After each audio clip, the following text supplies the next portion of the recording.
We unfortunately didn't finish top 3 as we hoped. The other people did a one stop, but they have the same pace as us. So even with the less fuel, our car didn't have enough power to match their raw speed. Last time we established that we want to do 1.5 stop instead of doing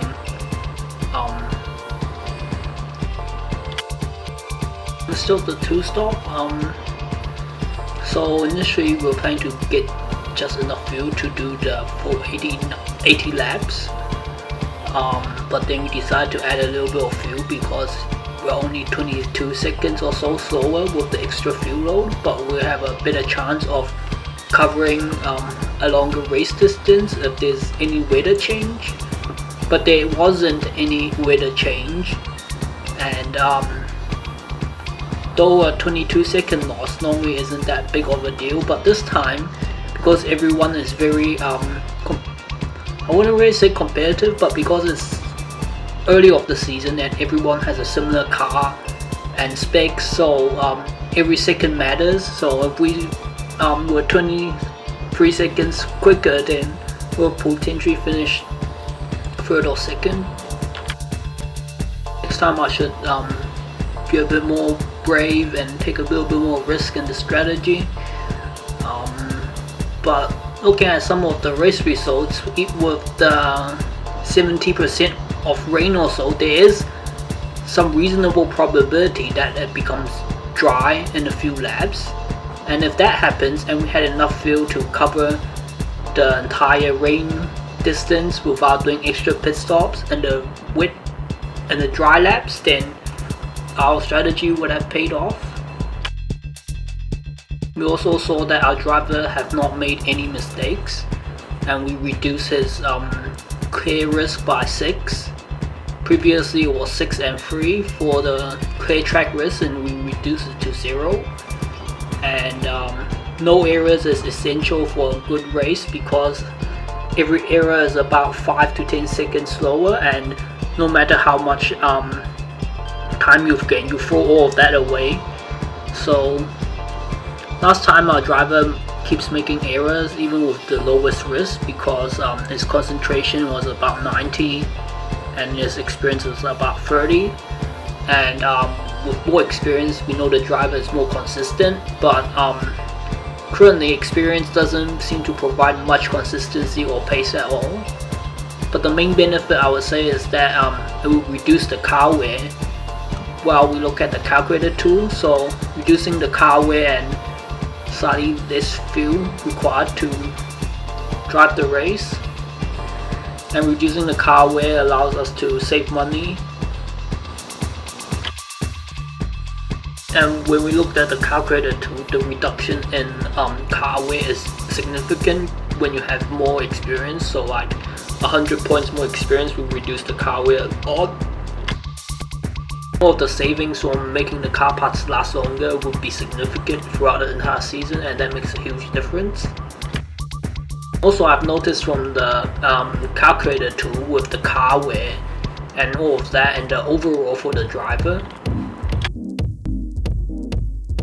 if you increase the concentration by 100, you get a much more overall. But if you increase the experience by 100, you get less overall. And in the rookie group, you're limited to the maximum overall you're allowed to have for your driver. It has to be less than 85, and most of the drivers are within 85 overall. So if we have more experience, then we can have more points and reducing the car wear. So we see once we increase the concentration by 100, our overall increased to 82 from 65. But if we drop the experience from 200 to 100, we only drop the overall to 74. And the effect of having more concentration or experience is similar in reducing the car wear. So if we choose a driver with high experience, we can have much lower car wear that's possible compared to having a driver with higher concentration and talent and all of that. So we can see the car weight is dependent on the concentration, talent and experience, and we established that for every point of experience the overall increase is less, so we're allowed to have more points overall in all of these stats, concentration and talent, so we can save more money throughout the entire season if we pick a driver with high experience. And our driver does have high experience and technical insight and all of that, so he is very good on car wear, and he'll save us a lot of money by not replacing parts as often. And we're also going to do training again to reduce his weight.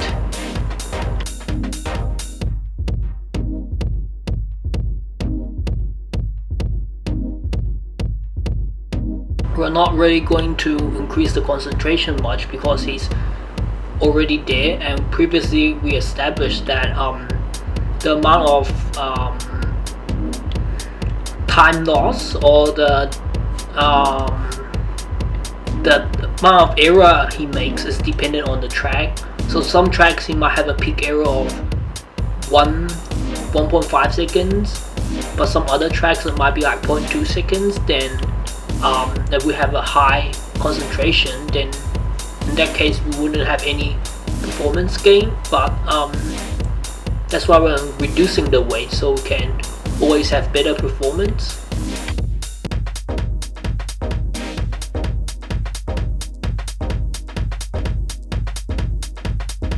I also took a screenshot of our qualifying time. We were top 67 overall out of 2,700 qualified managers in our same group. I suppose most of the people were doing one stop, and then we have a two-stop strategy with lower fuel. That's why we're able to have a good qualifying time. You can see majority of the managers in our same group, same level, did one stop, and we have less fuel. That's why we're able to qualify a bit better. We did start on pole position, but then we can see other people who are doing one stop, they have similar pace to us. At one point Mick overtook us,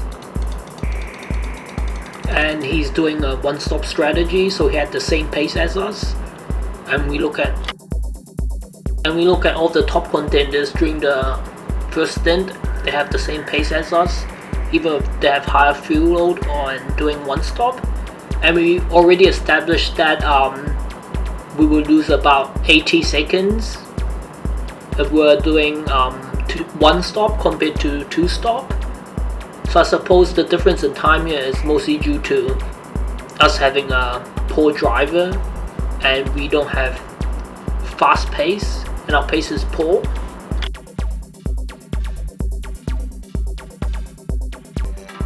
And if we look at the money and car levels, before the race I actually saw that we have the fastest car out of everyone.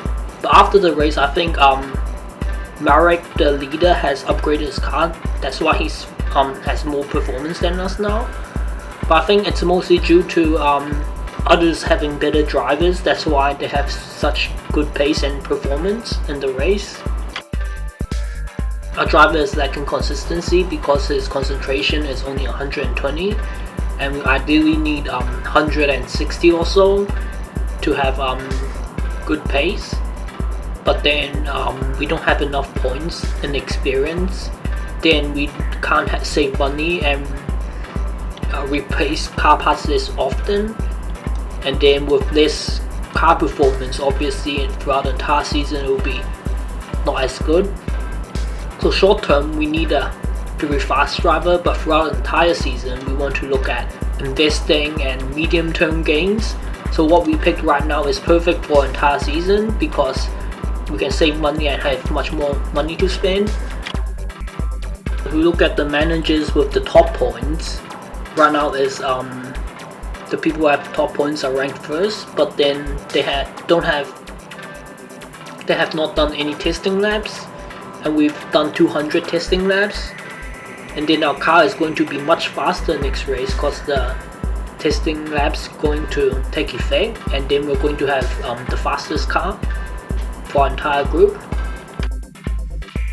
Even with the good planning and investment to get more car performance cheaply by doing testing, the most efficient way, we may not necessarily expect to promote or win a lot of races because they seem very competitive right now, but it's relatively likely that we are going to be able to promote and win races once our testing takes place. So we are one race behind, and the next race we're going to have the car performance increase from our testing. Since our money is quite low, I'm going to leave the staff training for later, and then we're going to look at our car wear and updating our car parts. We can see with the current wear, it's relatively likely that we can do some testing and max out the current wear on the parts, and then we update our car, and then we do the race. Just to show an example of what will happen if we have a driver with less experience, let's look at the brakes for a reference. Currently the wear would be 30 after the race with our current driver, but let's say we have a different driver with only 50 experience. And we can see our brakes wear will increase to 36, and virtually all of the car parts will have like a +6, and that's a lot of extra wear. And we can see the side-by-side comparison, we reduced the wear by quite a lot, but currently it doesn't seem all that significant, but with a certain combination and having high experience, then we can see it's a huge difference. Comparison to a relatively poor driver would be about 130 concentration and 20 experience, and if we put that in, we can see the comparison. We will have 8 more wear. It will be 30 compared to 38 wear, and then we can see we have to replace parts often and it will be more expensive. We also added some calculation, and we entered the car wear into our calculator tool, and then we got figured out that how much laps of testing we can do before the parts need to be changed. You can see that we can do approximately 83 laps of testing before we have to replace the brakes. So we might consider doing slightly less than 83 laps to prevent replacing the brakes and saving some money. So we can see if we just replace everything, we only need to replace about 5 parts. It will be about $5 million. So that's within our budget. The brakes also doesn't cost much money if we are going to replace it, but 83 laps is quite close to 100 laps of testing, so we might try and save money by having just enough wear on the brakes. So we're going to use the same setup as last time, and then we're not going to look at the setup because it increases the car wear a lot. It's about 1 to 2 points on each part if we look at the setup.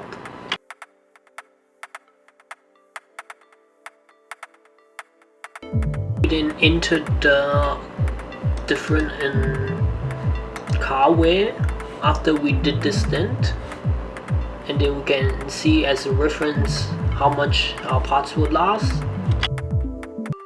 So we can see the different amount of testing laps you can do was different from the two calculation. Initially I was a bit puzzled, but the reason is because last time all of our parts were at level 1, now some of them are at level 2. That's why we can see we can actually do 100 laps of testing and we would have no problem. So we may want to consider doing 64 more laps so we can save on not replacing our electronics. Electronics cost only 1.2 million, but then every money we save, we can do more testing later on, so that adds up. And then we tidy up our calculator tool a bit, so next time it's more readable. And then we're going to do 22 laps, so it will be exactly the max weight for our electronics. Then we're going to do some chicanes and some other stuff to increase our power and acceleration.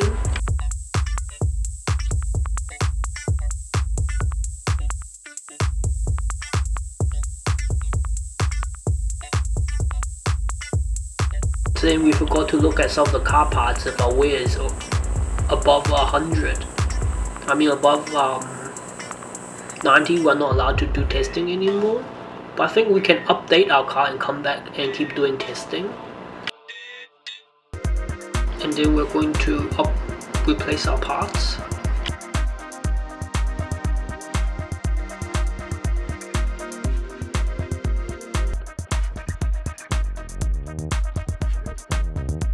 And then we're going to do more testing.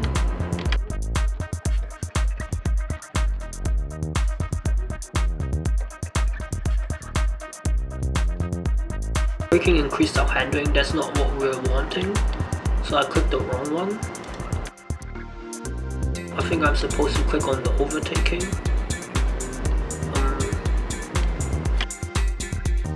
Surprisingly, we can see after the car update, our average time didn't drop by much, and the car is quite similar in terms of performance.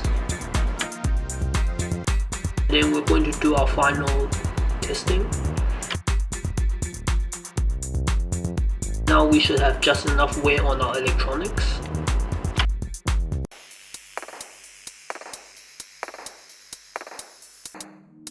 And then we can see after all of the updates, our electronics weight will be exactly at 95 after the race. So we have a good margin. We've done the full amount of testing laps possible. We've done 92 out of the 100 testing laps allowed. And we gained about 24 points in each of the categories of performance. We can see no one has done any testing yet, but the person who done testing, he did only 14 laps, and it never makes sense to do less than 100 laps unless your car weight can't take it. So normally you would do at least 50 laps, otherwise you're doing too little laps. And you have to pay $1 million every time you do testing, so it's very expensive. You can see exactly we have to pay $1 million to enter testing.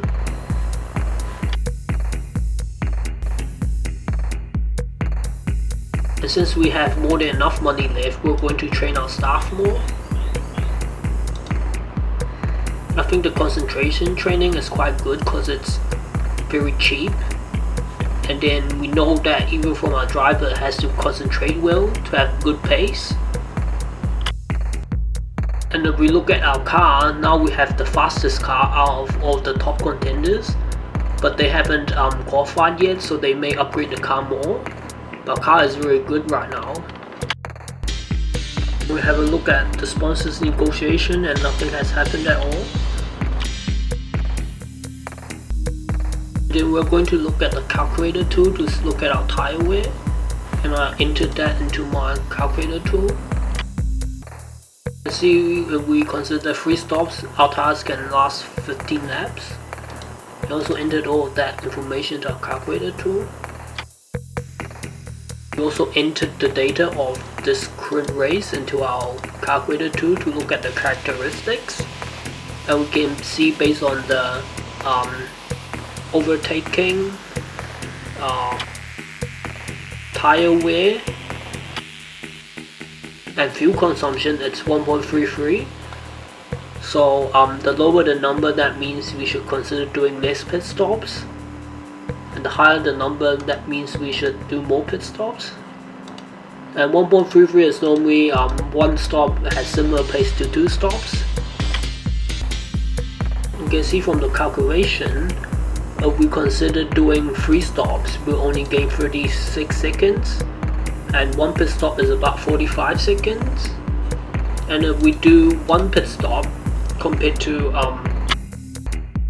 2 pits, then we lose 74 seconds. But then your refueling time is also going to be 10 seconds more, so it's about 85 seconds loss of time. So we're just going to do 2 stops. And when we look at the calculation tool, you can see that a lot of the tracks, we can see the calculation would be 2 stop would be faster than 1 stop. But then a lot of the time you don't really realize how much pace you're gaining because everyone's cars are different and also of that. So we don't really have a reference point. So sometimes you might do well and you might think, oh, 1 stop is good, but in reality it may not be. We're going to find the setup for the race.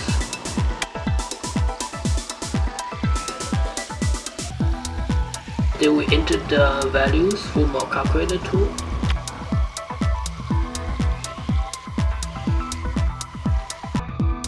Then we enter the values again.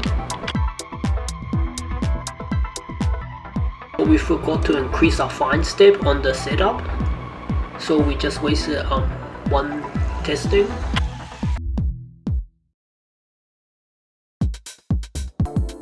And then we entered all the values and we've calculated the final setup. And then we're going to use the final setup and find the wing split.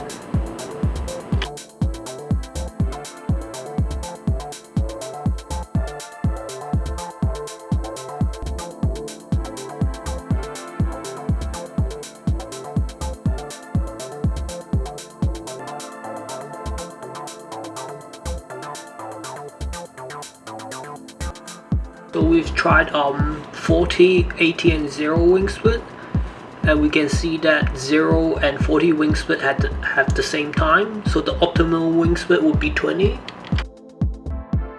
Then we're also going to see what time we get with extra soft tires. So we gain about 0.3 seconds if we use extra soft. And we can see if we add 17 seconds to the difference in time from the less fuel, we can get 54 seconds. And 54 seconds is faster than 1 pit stop. So 1 pit stop is about 45 seconds.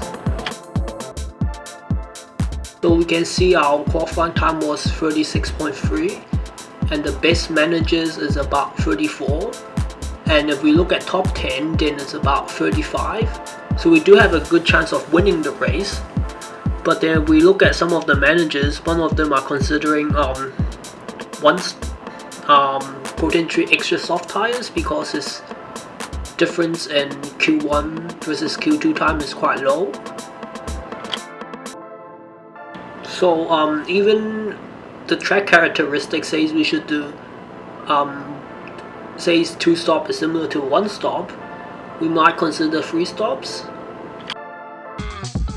So we're just going to consider the extra stop because we can theoretically gain up to 54 seconds. That's 1 pit stop more.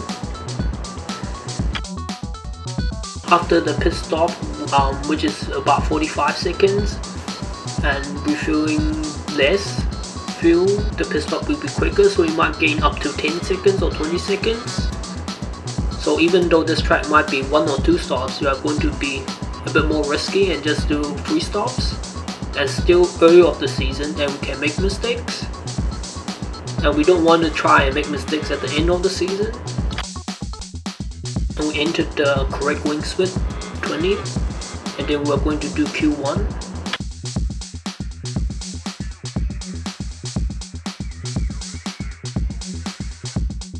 Obviously we are going to be on pole because we have the softest tire.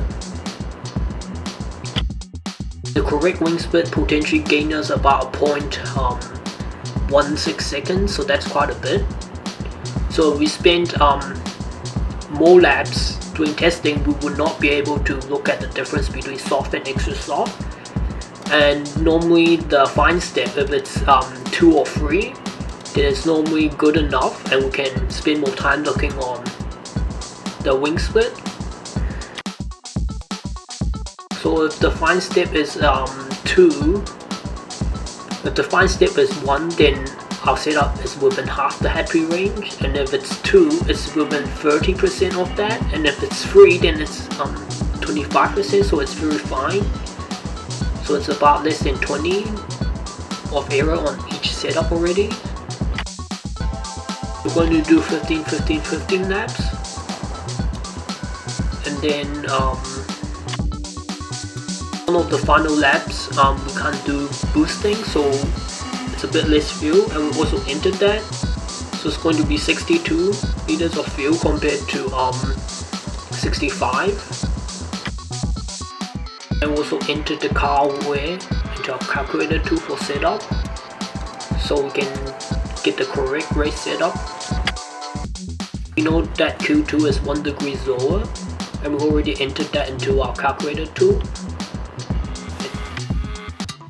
We're not going to do boost laps in the first stint, and we know it's going to be 63 liters of fuel.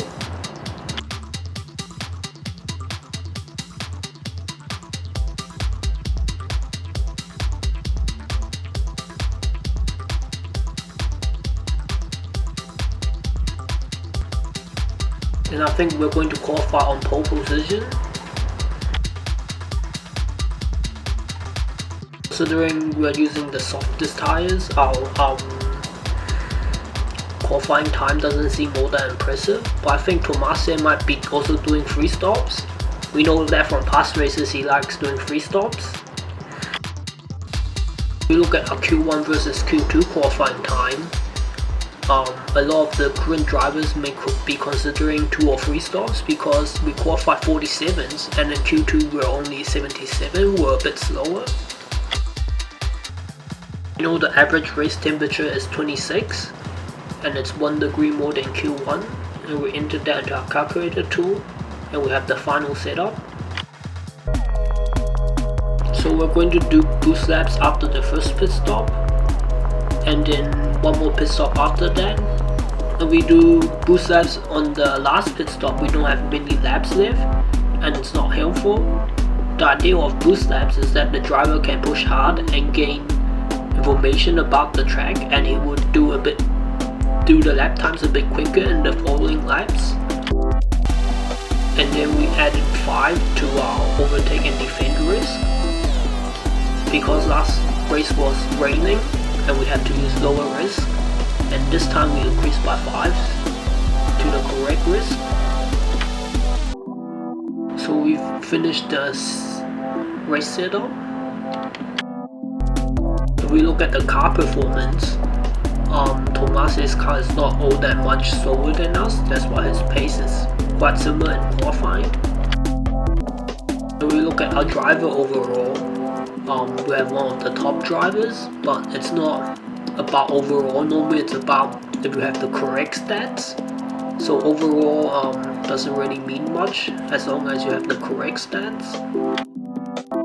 We have the best staff, and we're the only one that are investing heavily on testing to gain performance. You can see, for example, Tomase has one of the best staff, but he hasn't done any testing laps at all. So it makes no sense to upgrade anything other than pit stop, and if you upgrade only pit stop, staff overall will be around 5 or so. If you look at the current leader in our group right now, Marek Powerlaski, he has only 5 overall for staff, so I assume that's just only for the pit stop training. And we qualified top 55 out of 1,100 qualified managers. So I think we would be expecting top 5, if not race win. If we look at the race, 2 of our teammates done better than us, and they did 1 stop. I wasn't expecting that. And we're still top in the leaderboard, mainly because Tomase hasn't finished last race and he didn't gain any points. And to promote we only need more than 8 points, and we currently have 4 points.